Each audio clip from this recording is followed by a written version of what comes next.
Welcome in to Outkick the Show. I am your fearless leader, Clay Travis. I hope all of you are having fantastic Tuesdays wherever you may be across this great country or this great land.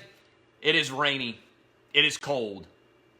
I'm ready for spring to be here, and that's even though I was just in Mexico last week. We got a lot to get to here, a lot to dive into, and I cannot wait to hit all of these stories. So let's begin here. Lots of questions about what I believe is going to be the greatest free agent class plus quarterback decision-making offseason in NFL history. The Combine has begun. There's lots of stories trickling out from the Combine. We've got a lot to hit there.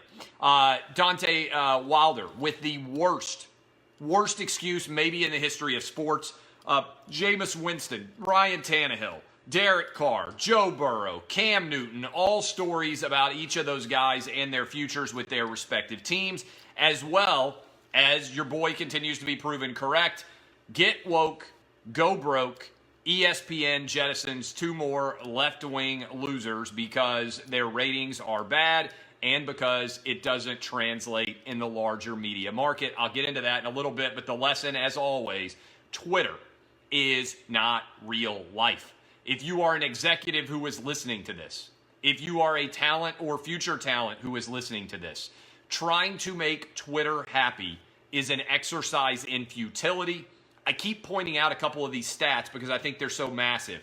Do you know what percentage of Iowa caucus and Nevada caucus goers who are Democrats are active on Twitter, even on Twitter at all?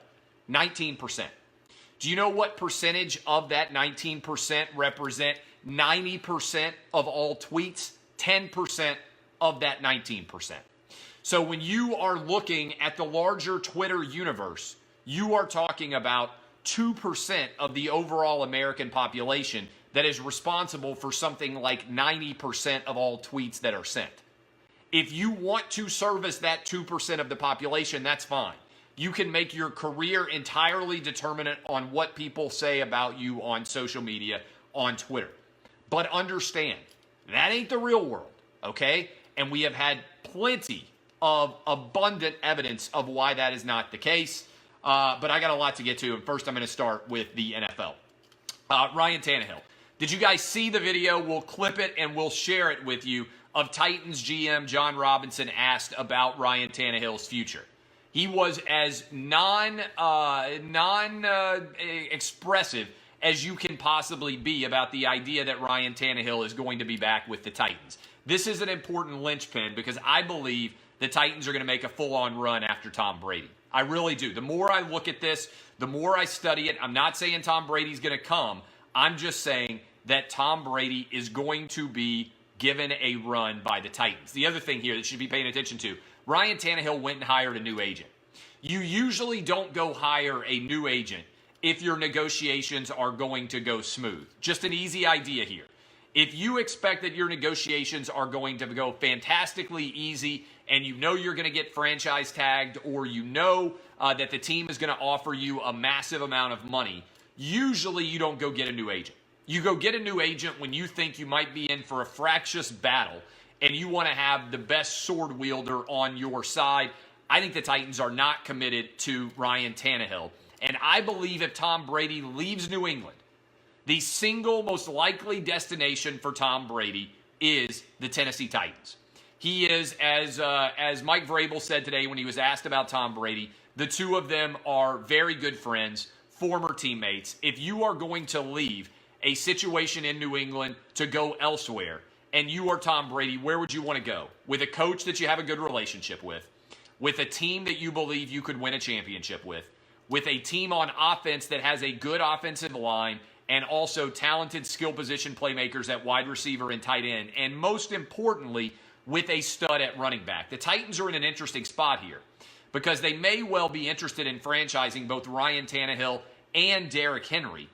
But if you go get Tom Brady and you could sign him for 2 years, you don't have to worry about the franchise tag for the quarterback. You can franchise tag Derek Henry, and then you give the reins to Tom Brady and say, Tom, go win us a Super Bowl in the next 2 years. I think that is a possible move that could come into play here as they decide what to do with the franchise tag and the transition tag, depending on whether or not the CBA is confirmed.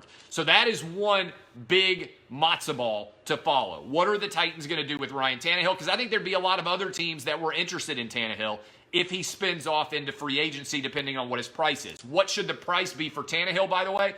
I think it's around the same as what Nick Foles got. He's a guy who stepped in and was pretty good for 13 games. He is a backup that came in and played really well. You don't necessarily want to believe that he's going to replicate it and pay him like he's one of the best quarterbacks in the NFL. I think the $22 to $23 million a year range is what Ryan Tannehill should get, something like Nick Foles. And the question will be, is he going to get usurped like Nick Foles did after he got his big contract? Story worth following. Jameis and the Bucs. Bruce Arians continues to be relatively non-committal. He did say he would pick up the phone and talk to Tom Brady. He said he would pick up the phone and talk to Phillip Rivers, who is right now a free agent. What is the price for those guys? What is the price that Jameis wants? Could they franchise him or their rush defensive end? They have to make decisions there. The Jameis decision, to me, should be made. If after 5 years you aren't sure whether or not this is your guy, you know, and he's not your guy. All right, that's all I got to say. I say this to women all the time, too. If you've been dating a man for 5 years and he hasn't proposed to you, it doesn't mean that he doesn't like you. It doesn't mean that he doesn't even potentially love you.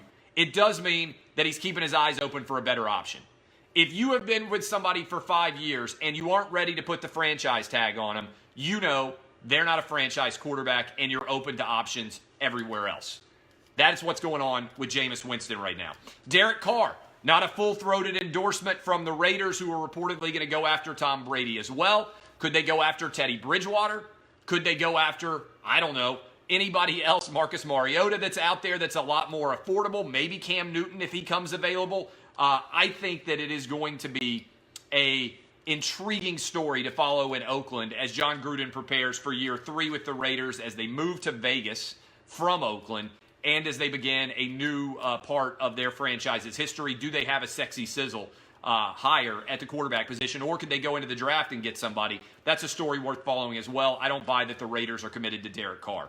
Joe Burrow comes out and says, I'm happy to be a Bengal. Now, this is not necessarily going to end the Joe Burrow and the Bengals talk, all right? Because there could be a storyline where Joe Burrow is trying to set up an opportunity to allow himself to be traded for. Somebody could sweep up to take the Bengals' #1 overall pick. Joe Burrow said he's going to play for whoever drafts him. That doesn't 100% mean that the Bengals are going to draft him.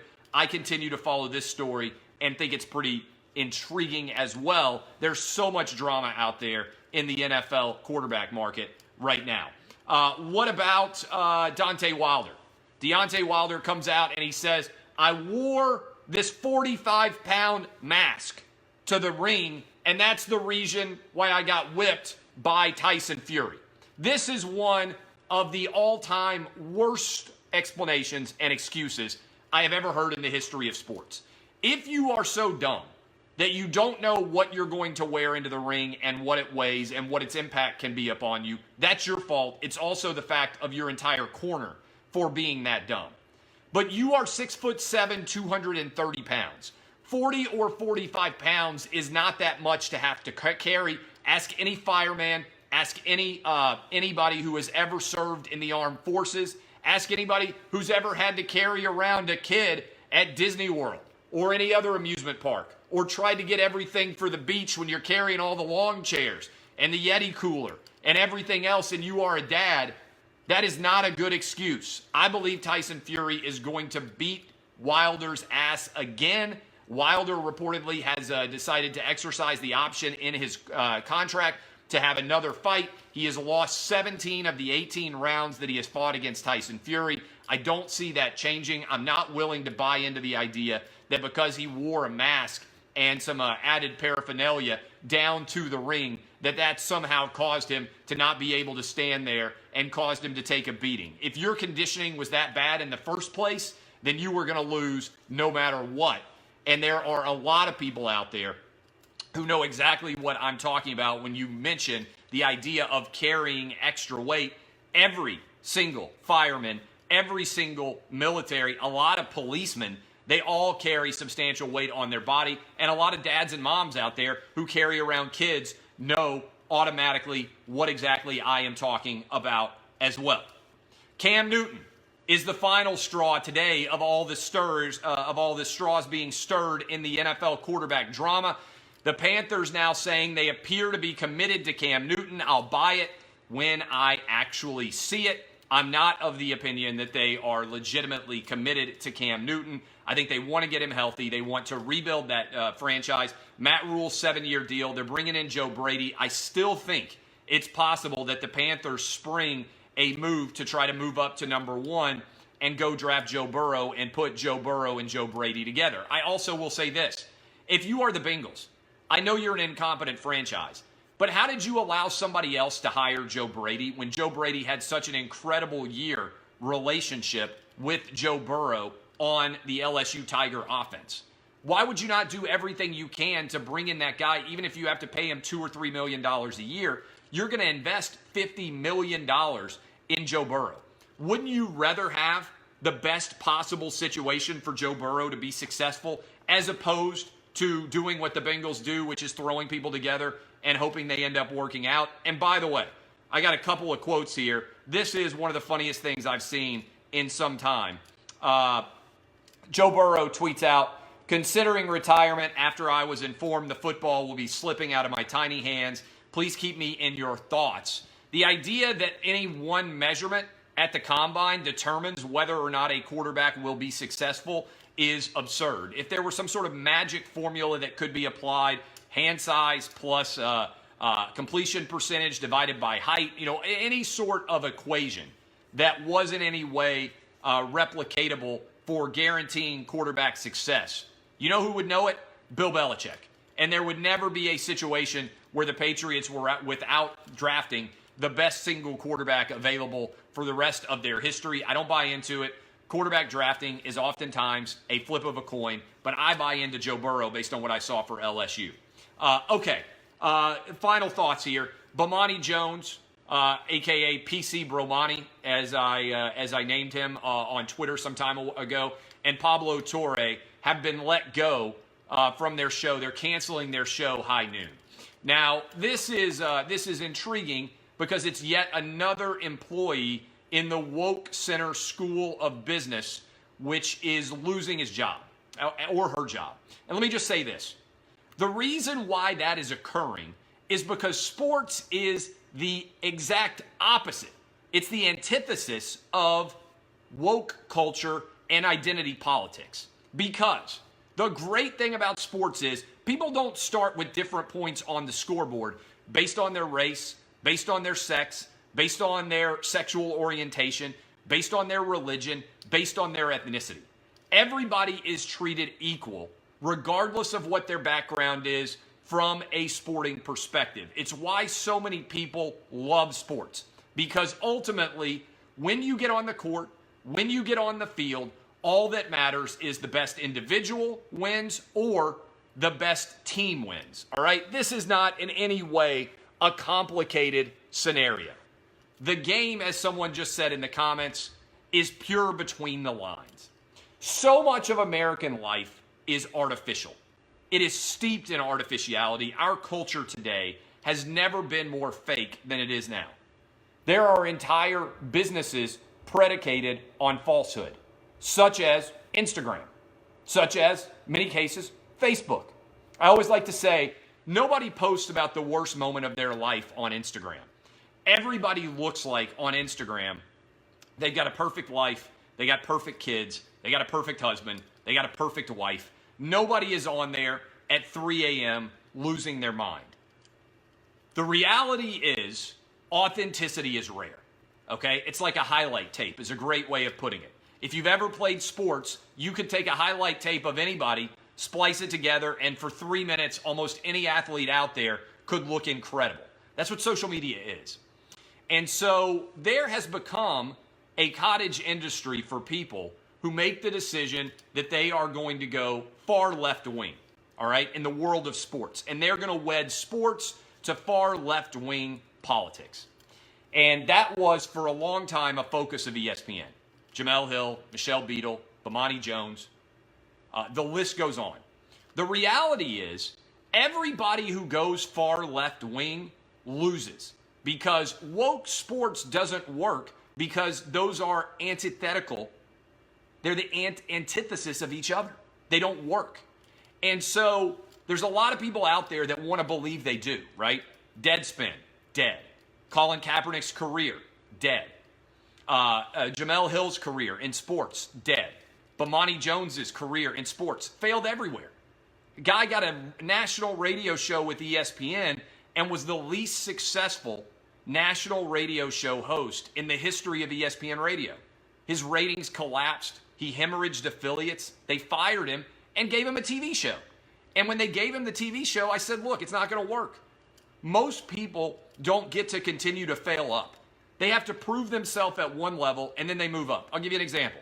I had the highest rated local radio show in Nashville, Tennessee, when I started off in radio. In the entire nation, there was no show that was higher rated than the show that I was on. When I had success there, I got the opportunity to move into national radio. And I've had tremendous success there too. You start off low, you have success, and you get elevated. What happened in the world of woke sports was people were skipping lines at ESPN and other places in media based on their politics. And they knew if I go far left wing and say Caitlyn Jenner is a hero, I'm going to get rewarded. If I say that Michael Sam is the equivalent of Jackie Robinson, I'm going to get rewarded. Well, the public at large didn't agree with those things. Twitter, however, agreed with those things. But Twitter isn't real life. It's a Carnival Funhouse mirror. And so when you take people who are popular on Twitter and try to have them expand their audience in a larger context, very often it fails, okay? I don't try to overthink what I do. When I do a radio show, I'm on for all 50 states, and my job is to be as entertaining as possible about sports and other things connected to sports on my radio show every day for 3 hours. When I sit down in front of the television here in about 30 minutes and go on Lock It In, my goal is to be as entertaining as possible about sports gambling.